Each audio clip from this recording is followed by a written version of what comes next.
السلام علیکم ورحمۃ اللہ میرے عزیز ساتھیوں، دوستوں، بزرگوں، میں امید کرتا ہوں کہ آپ سب لوگ خیر و عافیت سے ہوں گے، اور میری دعا ہے کہ اللہ تعالیٰ آپ کو اپنی حفظ و امان میں رکھے۔ دھوکے باز مرشد کی پہچان، یہ میری آج کی ویڈیو کا موضوع ہے۔ مرشد دو قسم کے ہوتے ہیں، ایک سچے اور دوسرے دھوکے باز، ریاکار اور منافق فطرت۔ دونوں کی باڈی لینگویج، فزیکل کنڈیشن ایک طرح کی ہوتی ہے۔ دونوں ہی قرآن و حدیث پیش کرتے ہیں، قرآن و حدیث کی باتیں بیان کرتے ہیں، اسلام کی باتیں بیان کرتے ہیں، لوگوں کو نیکی کی تلقین کرتے ہیں، برائی سے منع کرتے ہیں۔ دونوں ہی مساجد بناتے ہیں، دونوں ہی دین کی کتابیں شائع کرتے ہیں۔ دونوں کا ایک ہی طرح کا حلیہ ہوتا ہے، یعنی داڑھی ہوتی ہے، سر پر پگڑی ہوتی ہے، اور دونوں کا ظاہری ایٹیچیوڈ اور ظاہری بیہیویئر اور ظاہری اخلاق اور ظاہری عادات اور ظاہری تعلیمات وغیرہ سب ایک طرح کی ہوتی ہیں۔ یعنی دونوں قرآن و حدیث سے ہی استدلال پیش کرتے ہیں، قرآن و حدیث کو ہی بنیاد بنا کر تبلیغ کرتے ہیں اور اپنے پیروکاروں کو قرآن و حدیث ہی سکھاتے ہیں، اور دونوں کو ہی اپنی اپنی جماعتوں میں اور اپنے اپنے حلقوں میں بڑا بزرگ اور بڑا لیڈر اور ولی کامل مانا جاتا ہے۔ لیکن ان میں ایک مخلص ہوتا ہے، سچا ہوتا ہے، جبکہ دوسرا منافق اور ریاکار ہوتا ہے۔ اب ہم کیسے پہچانیں گے کہ ان دونوں میں سے سچا کون ہے اور ریاکار کون ہے؟ اس کی کیا پہچان ہے؟ پہچان یہ ہے کہ جو سچا مرشد ہوتا ہے وہ قرآن اور حدیث کی باتیں سکھلا کر اور ان کی تبلیغ کر کے یہ نہیں کہتا کہ مجھے مان لو، میری بیعت کر لو، میری جماعت میں شامل ہو جاؤ، مجھے قبول کر لو، بلکہ وہ لوگوں کو صرف قرآن اور محمد رسول اللہ صلی اللہ علیہ وسلم کی طرف بلاتا ہے اور اللہ اور رسول کی اطاعت کرنے کا کہتا ہے۔ وہ اپنی جماعت میں شامل ہونے کا نہیں کہتا، وہ اپنی بیعت کرنے کا حکم نہیں دیتا، اس کی تبلیغ نہیں کرتا کہ مجھے مان لو، میری بیعت کر لو، میری جماعت میں شامل ہو جاؤ۔ اور اگر کوئی اسے نہ مانے، کوئی اس کی بیعت نہ کرے، تو اسے کوئی مسئلہ نہیں ہوتا، کوئی پرابلم نہیں ہوتی، کوئی ناراضگی اسے نہیں ہوتی۔ یہ ہے سچے مرشد کی پہچان کہ وہ خالصتاً اسلام کی تبلیغ کرتا ہے، قرآن و حدیث کی تعلیم پیش کرتا ہے، لوگوں کو سکھاتا ہے، اس کا مقصد صرف اللہ کی رضا ہوتی ہے، وہ اللہ کی رضا کی خاطر تبلیغ کرتا ہے، اس لیے نہیں کرتا کہ لوگ اسے مان لیں، اسے نیک مان لیں، اس کی بیعت کر لیں، اس کی جماعت میں شامل ہو جائیں۔ جبکہ دوسرا جو مرشد ہوتا ہے، جو ریاکار ہوتا ہے، اسے ضرور مسئلہ ہوتا ہے آپ سے، اگر آپ اسے نہ مانیں، اگر آپ اس کی بیعت نہ کریں، اگر آپ اس کی جماعت میں شامل نہ ہوں، اسے بڑا مسئلہ ہوتا ہے آپ سے۔ اور ریاکار مرشد بھی قرآن و حدیث کی باتیں بیان کرتا ہے، جیسا کہ میں نے ابھی عرض کی کہ قرآن و حدیث کا ہی وہ درس دیتا ہے، قرآن کی تفسیریں لکھ کر، بڑی بڑی موٹی موٹی کتابیں لکھ کر شائع کرتا ہے دنیا میں، اور ان تمام اسلامی خدمات سے اس کا اصل مقصد اور مشن اپنی ذات کو منوانا ہوتا ہے کہ اسے مان لیا جائے کہ وہ بڑا بڑا بزرگ ہے، بڑا ولی کامل ہے، وقت کا امام ہے، مجدد ہے، اور اس کی بیعت کر لی جائے اور اس کی جماعت میں شامل ہو جایا جائے۔ یہ اس کا اصل مقصد ہوتا ہے۔ چنانچہ اکثر ایسے ریاکار مرشد اپنے الہامات وغیرہ بھی سنانے کے دعوے کرتے ہیں کہ ہمیں اللہ کی طرف سے الہام ہوتے ہیں، ہمیں بڑی بڑی سچی خوابیں آتی ہیں، ہمیں اللہ نے مجدد بنایا ہے، ہم وقت کے امام ہیں، وغیرہ وغیرہ، اس قسم کی وہ باتیں بھی کرتے ہیں اکثر اوقات۔ تو ریاکار مرشد کی یہ پہچان ہوتی ہے کہ جو سچا مرشد ہوتا ہے وہ تو اپنی طرف نہیں بلاتا، وہ اللہ رسول کی طرف بلاتا ہے، اور اس کو کوئی مسئلہ نہیں ہوتا اگر آپ اس کو نہ مانیں، اس کی بیعت نہ کریں۔ مگر ریاکار مرشد کو بڑا مسئلہ ہوتا ہے اگر آپ اسے نہ مانیں، وہ آپ پر پھر فتوے بھی لگا سکتا ہے کہ آپ گمراہ ہو، آپ منافق ہو، آپ مرتد ہو، آپ کافر ہو، وغیرہ وغیرہ، اس طرح کے وہ فتوے بھی لگاتا ہے اگر اسے نہ مانا جائے۔ پھر ریاکار مرشد کی دوسری بڑی علامت اور نشانی یہ ہوتی ہے کہ وہ اپنے سوا باقی تمام مسلمانوں کے لیڈروں کو اور ان کے نیک علماء کو برا کہتا ہے، ان کے خلاف باتیں بیان کرتا ہے، دوسرے مسلمان فرقوں کے علماء کی غلطیاں پکڑ کر انہیں ہائی لائٹ کرتا ہے اس غرض سے تاکہ ان کی ذلت ہو جائے، ان کو ذلیل کرنا چاہتا ہے، اپنے سوا باقی تمام مسلمانوں کے علماء کو حقیر ظاہر کرنا چاہتا ہے تاکہ سارے لوگ حقیر ہو جائیں اس کے مقابل پر، اور بس وہ جو ہے نا صرف اسی کو مان لیا جائے کہ وہی بہت بڑا نیک ولی کامل ہے۔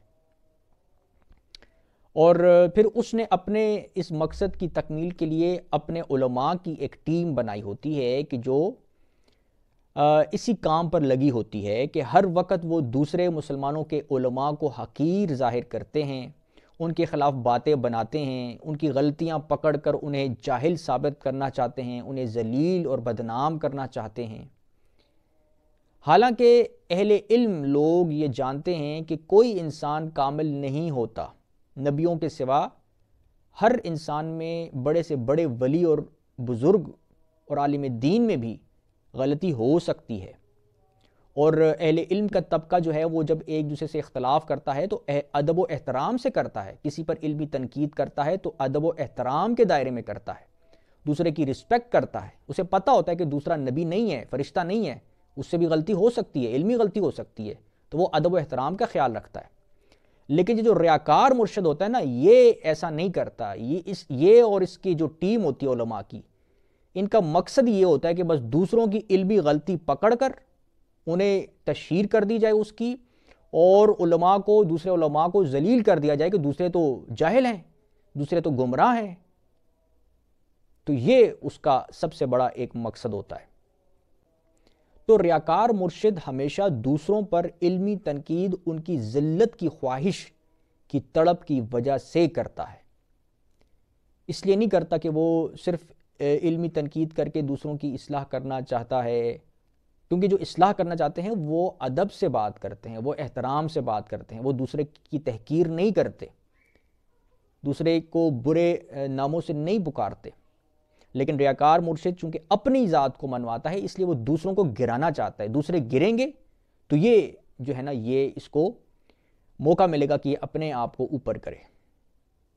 وہ چاہتا ہی یہ ہے کہ دوسرے علماء جو اسے نہیں مانتے، جو اس کی علمیت کے قائل نہیں ہے، جو اس کی بیعت میں شامل نہیں ہے، وہ سب کو ذلیل اور بدنام کر دے، وہ سب ذلیل اور بدنام ہو جائیں، وہ یہ چاہتا ہے۔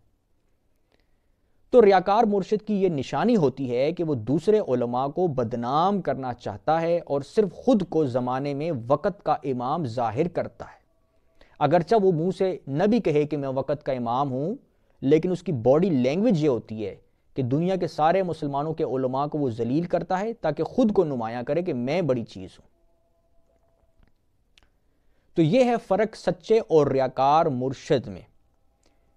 کہ ایک صرف اللہ اور رسول کی تعلیم سکھائے گا اور اسے کچھ سروکار اس سے نہیں ہوگا کہ لوگ اسے مانیں، اس کی بیعت کریں اور اسے وقت کا امام مانیں، مگر جو دوسرا ریاکار مرشد ہے وہ اللہ اور رسول کا نام اسی لیے لیتا ہے، اسلام کی تعلیم اسی لیے پیش کرتا ہے کہ اسے بڑا بزرگ مان لیا جائے، اور اس کا مقصد یہ ہوتا ہے کہ اس کی بیعت کی جائے، اس کی جماعت میں شمولیت اختیار کی جائے۔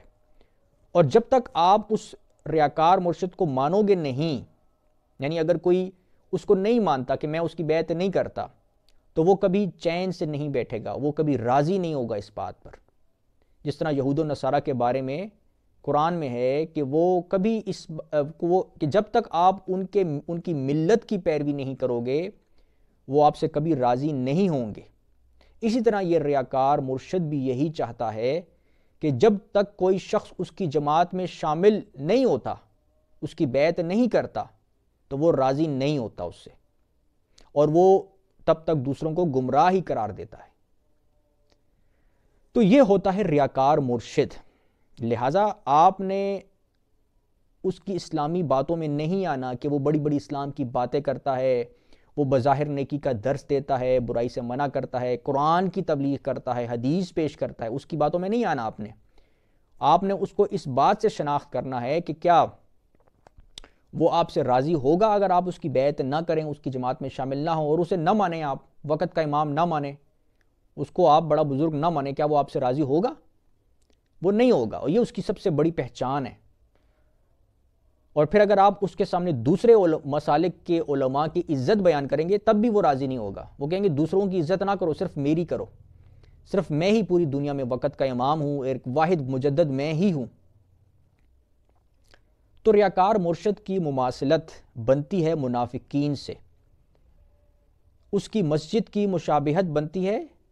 مسجد زرار سے، یعنی جو ریاکار مرشد ہوتا ہے وہ منافقوں جیسی چال چلتا ہے، اس کی مسجد زرار کے زمرے میں آتی ہے۔ کیوں؟ مسجد زرار کی کیا علامت ہے کہ وہ اس میں منافقین جمع ہو کر جو خود کو بظاہر مسلمان کہتے تھے، جو کہتے تھے کہ اللہ کو ہم مانتے ہیں اور محمد رسول اللہ صلی اللہ علیہ وسلم اللہ کے سچے رسول ہیں، اور بظاہر وہ اسلام کی تعلیمات کا دکھاوا کرتے تھے۔ مسجد زرار انہوں نے اس لیے بنائی تھی کہ ہم مسجد نماز ہی پڑھیں بظاہر، مگر اس میں ان کا اصل مقصد یہ ہوتا تھا کہ وہ دنیا کے مسلمانوں کے خلاف منصوبے بنائیں۔ تو بعین ہی جو ریاکار مرشد ہوتا ہے وہ بھی یہی کام کرتا ہے، اپنی علماء کی ٹیم بنا کر دوسرے علماء کو ذلیل کرنا چاہتا ہے، ان کو حقیر ثابت کرنا چاہتا ہے، ان کی تحقیر چاہتا ہے، ان کی غلطیاں اچھال کر لوگوں کو ان سے بدظن کرانا چاہتا ہے کہ دنیا والے جو لوگ ہیں وہ دوسرے علماء کے پاس نہ جائیں، ان کی جماعتوں میں شامل نہ ہوں، ان کو نہ مانیں اور صرف اس کو مان لیں، یہ پیر کامل ہے، یہ ولی کامل ہے، یہ مجدد ہے، بس ہمیں مان لیں۔ یہ ہوتا ہے ریاکار مرشد۔ تو یہ منافقوں کی علامت ہوتی ہے کہ وہ مسلمانوں کے دشمن ہوتے ہیں، وہ مسلمانوں کے دشمن ہوتے ہیں۔ تو ان کی جو باڈی لینگویج ہوتی ہے وہ منافقوں جیسی ہوتی ہے، یہ اپنی طرف بلاتے ہیں اللہ رسول صلی اللہ علیہ وسلم کا نام لے کر، قرآن کی تعلیمات پیش کر کے، حدیثیں سنا کر وہ اپنی طرف بلا رہے ہوتے ہیں کہ جب تک آپ انہیں نہیں مانو گے وہ راضی نہیں ہو سکتے۔ تو یہ میں نے چند گزارشات آپ کے سامنے، آپ کی خدمت میں اس ویڈیو کے ذریعے آج میں نے پیش کی ہیں، اور امید ہے کہ اس سے آپ کو کچھ فائدہ حاصل ہوا ہوگا۔ میری ویڈیو دیکھنے کے لیے بہت شکریہ۔ السلام علیکم۔